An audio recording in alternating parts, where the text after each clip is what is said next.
मावशी काय करते? काय मला भूक लागली. भूक लागली खमंग करू का मग? चालेल. चल ठीक आहे. तर बघा आज आहे ना आपल्याला ढोकळे करून घ्यायचे. तर ढोकळ्याचं प्रेमिक्स कसं तयार करायचं ते तुम्हाला दाखवते. तर मग आपण आहे ना ढोकळ्याला काय काय साहित्य लागतं आणि कसं प्रमाण किती प्रमाण ते तुम्हाला योग्य पद्धतीने सांगते. आणि अशा पद्धतीने जर केले ना ढोकळे खूप छान होतात. तर त्यांना कोणी ढोकळे म्हणतं, कोणी खमंग म्हणतं. तर चला आपण सगळे असं ढोकळ्याचं साहित्य दाखवून देते तुम्हाला. हे आहे आपले तांदूळ घेतलेले आणि जे मोकळे मोकळे भात वगैरे होतो ना खिचडी, ते तांदूळ घ्यायचे, त्याच्याने खूप छान होतात. आणि जे चिकट तांदूळ असतात ना त्याच्याने आपले ढोकळे खूप असे बठ्ठरसारखे येतात. तर हे ना मोकळे मोकळे जुने तांदूळ घ्यायचे. तर हे 1 किलो तांदूळ घेतले. हे 1 किलो हरभऱ्याची डाळ घेतलेली आहे. आणि ही बघा ही 100 ग्रॅम उडदाची डाळ घेतलेली आहे. आणि ही 100 ग्रॅम मुगाची डाळ घेतलेली आहे. हे असं घेऊन घ्यायचं आहे साहित्य. समजलं ना? 1 किलो तांदूळ, त्याला 1 किलो हरभऱ्याची डाळ, 100 ग्रॅम उडदाची डाळ, म्हणजे वाटी असली ना आपली तर ही छोटी वाटीभर उडदाची डाळ आहे पांढरी, आणि एक वाटीला थोडी कमी मुगाची डाळ घेतलेली आहे. म्हणजे 100-100 ग्रॅम बी घेतली तरी चालतं. बघा मग आता सोडा. हा सोडा आपला 50 ग्रॅम घेतलेला आहे. मीठ 50 ग्रॅम घेतलेलं आहे. लिंबू सत्व म्हणताना ते. तर मग आपल्याला ढोकळे करण्यासाठी काय काय साहित्य लागतं, किती प्रमाणात लागतं ते तुम्हाला योग्य पद्धतीने सांगते. आणि कशी डाळ घ्यायची, कसे तांदूळ घ्यायचे, तर आपले ढोकळे खूप छान होतात, मी तुम्हाला ते सांगते. तर बघा हे आपले राशनचे तांदूळ आहेत. ज्याचा मोकळा मोकळा भात खिचडी चांगली येत असेल ना ते तांदूळ घ्यायचे. तर ते तांदूळ घेतलेले आहेत मी, जुने तांदूळ आहेत आपले राशनचे. ते स्वच्छ निवडून पुसून घेतले मी ओल्या कपड्याने, आणि आता ते थोडेसे कोरडे झाले मस्त. तर मग आपण ते आता हे 1 किलो तांदूळ घेतलेले, त्यासाठी आपण 1 किलो हरभऱ्याची डाळ घेतलेली आहे. आणि आपण 100 ग्रॅम उडदाची डाळ घेतलेली पांढरी, आणि 100 ग्रॅम मुगाची डाळ घेतलेली आहे. आता हे सगळं आपलं साहित्य आपल्याला गिरणीमधून दळून आणायचं आहे. हे कसं दळायचं आहे, चिकन असं पीठ बारीक दळायचं तसं पण नाही दळायचं आहे, आणि जास्त जाडसर पण नाही दळायचं आहे. किंचितचं असं बारीक रवाळ वाटतं ना तसं दळायचं आहे आपल्याला. तर त्याचे ढोकळे खूप छान होतात. तर आपण हे आता साहित्य बाजूला ठेवू. समजलं तुम्हाला? 1 किलो तांदूळ, 1 किलो हरभरा डाळ, 100 ग्रॅम पांढरी उडदाची डाळ, आणि 100 ग्रॅम मुगाची डाळ असं साहित्य. चला तर मग मी तुम्हाला आता साहित्य दाखवते. ही साखर घेतलेली 250 ग्रॅम, 250 ग्रॅम साखर. नंतर हे आपण लिंबू पावडर घेतलेली आहे 50 ग्रॅम. नंतर 50 ग्रॅम हे मीठ आहे, आणि हे मीठ 50 ग्रॅम, आणि ह्या सोडा 50 ग्रॅम. तर समजलं ना तुम्हाला? साखर हे बघा मी टाकताना पण दाखवते आपण आता मिक्सरमध्ये. हे बघा हे 250 ग्रॅम साखर घेतलेली आहे. नंतर आपण हे 50 ग्रॅम लिंबू पावडर घेतलेली आहे. नंतर मग बघा आपण आता 50 ग्रॅम हे मीठ घेतलेलं आहे, आणि 50 ग्रॅम सोडा घेतलेला. हा टाटाचा सोडा आहे. सोडा हा बारीक असतो ना क्वालिटीचा, भारी क्वालिटीचा असल्यामुळे तो ना खूप छान असे खमंग येतात आपले, खूप छान फुलतात. त्यासाठी हा टाटाचा सोडा घेतलेला आहे मी. तो पण पूर्ण पॉकेट टाकून द्यायचं आहे, 10वालं पॉकेट आहे. तर हा सोडा पण खूप छान असतो. आणि हे असं सगळं साहित्य टाकून बरोबर मी प्रमाण सांगितलं आहे तुम्हाला. एवढं भारी होतं ना, तर खूप छान होतं. ते दळून घेतलं बारीक. आणि नंतर बघा हे आपलं पीठ पण थंड झालेलं आहे, मस्त रवाळ, थोडं बारीक रवाळ दळून घेतलेलं आहे. जास्त जाड बी नाही आणि जास्त चिक्कन पण नाही दळलेलं आहे. हलकंसं असं रवाळ रवाळ असतं ना तसं दळलेलं आहे आपण. तर बघा आता ते थंड झालेलं आहे. थंड झाल्यानंतरच आपण सगळं ते पावडरी मिक्स करायचे आहे त्याच्यामध्ये, जे आपण दळून घेतलं आहे मिक्सरमध्ये ते. कारण की ना त्याला नंतर मग असं पाणी सुटू शकतं जर आपण ओलं चिलं थोडंसं, म्हणजे गरम असल्यामुळे टाकलं तर. त्यासाठी ना थंड झालं पीठ आपलं, 1 तास झालेला आहे दळायला. तर मग मी आता थंड झालं तर मी आता टाकून घेते.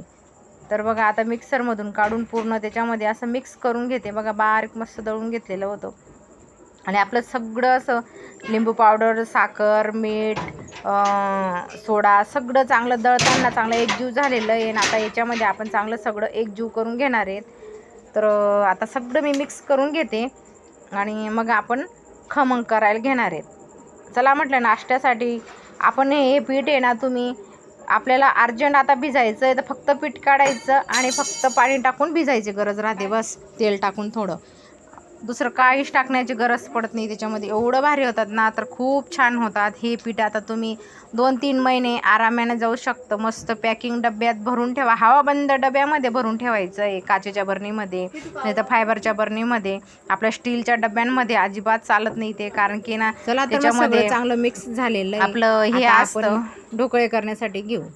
तर मग आता हे बघा पूर्ण असं मस्त थंड झालं, पूर्ण असं मिक्स झालं, आणि आता आपण ते हवाबंद डब्यामध्ये भरून ठेवायचं आहे. तर चला आता मी ना कढई ठेवली, कढईमध्ये पाणी टाकून घेतलेलं आहे, आणि आता आपण पीठ भिजून घेणार. जोपर्यंत आपलं पाणी तपतं तोपर्यंत आपण सगळं पीठ वगैरे घेऊ. ताटाला तेल लावून घेऊ. ताट ठेवून द्यायचं आहे पहिले. तर चला आता ताटाला तेल लावून घेते. म्हणजे आपण तेल लावून घेतलं ना तर ताट चांगला गरम होतो, आणि पीठ आपलं ते असं जाळीदार झालेलं असताना टाकताच खेप एक गरम ताट राहिला की लगेच जाळी धरून घेतं आणि खमंग येत ना खूप छान फुलतात. आणि जसे आपण जेवढं पीठ टाकलेलं तेवढे असं मस्त छान फुलतं. तर त्यासाठी ना तेल लावून ठेवून दिलेलं आहे मी. आणि आता आपण आहे ना पीठ भिजून घेणार आहे. आता आपल्याला फक्त काहीच नाही, नुसतं पीठ काढायचं आणि पाणी टाकायचं, थोडं तेल टाकायचं आणि भिजायचं आहे बस. त्याच्यामध्ये काहीच साहित्य टाकायची गरज राहत नाही. त्याकरता आहे ना असे घाई उशीरचं असं भिजवून ठेवलं ना तर म्हणजे असं दळून ठेवलं ना तर खूप चांगलं असतं. तर बघा मी आता 2 वाट्या घेतल्या आहे जास्त जण असल्यामुळे. आणि नंतर मी पाणी टाकलं आणि त्याच्यामध्ये ना थोडं पळीभर तेल टाकलं. आता थोडं मिक्स करून घेते. बघा कसं फेस आल्यासारखं होतं आपण पाणी टाकताना आहे ना, असं फुलतं आहे ते पीठ. परत पाणी टाकून आपण अंदाज बघून भिजायचं आहे. आता थोडं तेल टाकून घेते पळीवर आणि चांगलं भिजून घेते. तर आपण लागता पाणी टाकायचं आहे अंदाज बघून. जास्त पातळ करावं नाही लागत ते. आपल्या भजींचं ज्याच्यापेक्षा थोडं पातळ करावं लागतं. तर बघा आता मस्त असं भिजताना जसं फेस आल्यासारखं वाटत होतं, म्हणजे समजायचं आपले ढोकळे आहेत ना खूप छान होतील. फुललेल्यासारखं वाटत होतं ते पीठ. तर आता मस्त भिजून घेते मी. पूर्ण एकजीव करावं लागतं ते आणि एकच डायरेक्शनमध्ये फिरावं लागतं.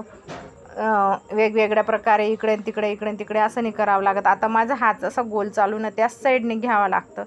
तर दुसऱ्या साईडने उलट्या असं घ्यावं लागणार नाही, त्याच साईडनेच घ्यावं लागणार आहे. तर चला मी आता चांगलं मिक्स करून घेते आणि मग नंतर आपला ताट पण गरमच होतो आहे तोपर्यंत आपण चांगलं भिजून घेणार आहे. तर त्याच्यामध्ये हळद वगैरे काही जास्त टाकलेली नाही आहे, थोडीशीच टाकली.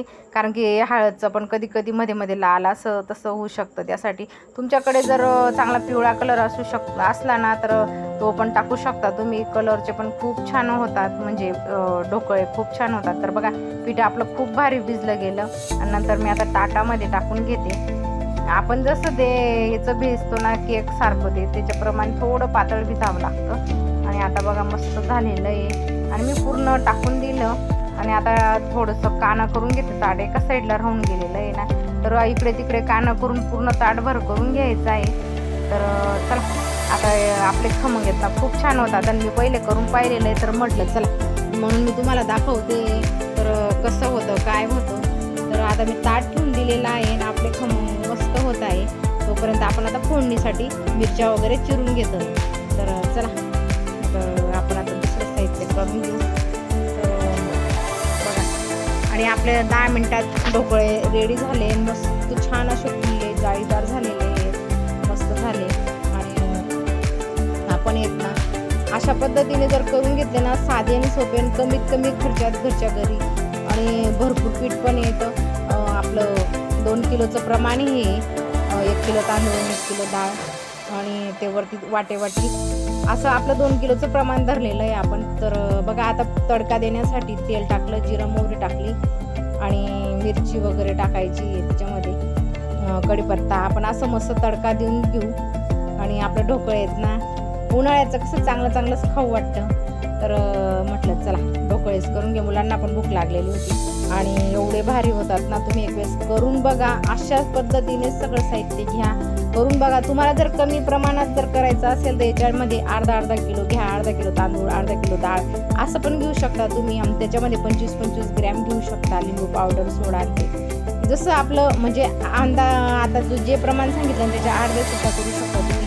तर ढोकळा बघा किती छान झालेला आहे, जाळीदार झालेला आहे, एवढा भारी ना खूप छान झालेला आहे. मऊ लुसलुसीत, हाताला सुद्धा लटकत नाही अजिबात. तर मी आता त्याला उलटं करून घेतलं ना. आपण त्याच्यावर ना साखरेचं पाणी टाकण्यासाठी उलटं करून घेतलं आणि मुलांना आहे ना थोडं गोड आंबटच भारी वाटतो. म्हटलं चला आपण इकडे पाणी टाकलं पातेलीमध्ये आणि साखर टाकलं 3-4 चमचा आणि आपण आता चांगलं गरम करून घेतोय आणि उलटं करून घेतलं, पाणी टाकून घेतलं आणि आता त्याला पूर्ण कापून घेते.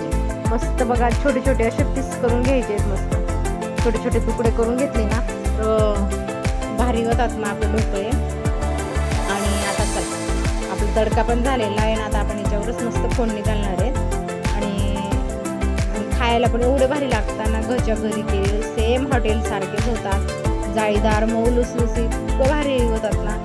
एवढे भारी लागतात खायला सुद्धा. तर तुम्ही करून बघा अशा पद्धतीने आणि खरंच येतात का नाही ते मला सांगा तुम्ही. मी करून दाखवते तुम्हाला. आणि तेल बघा पूर्ण आटून गेलं तर याच्यामधलं. तर आता थोडं अजून तेल टाकते आणि मस्त तडका देते. तर बघा तेल टाकून घेतला अजून आणि पूर्ण फोडणी चांगली दिली आणि बघा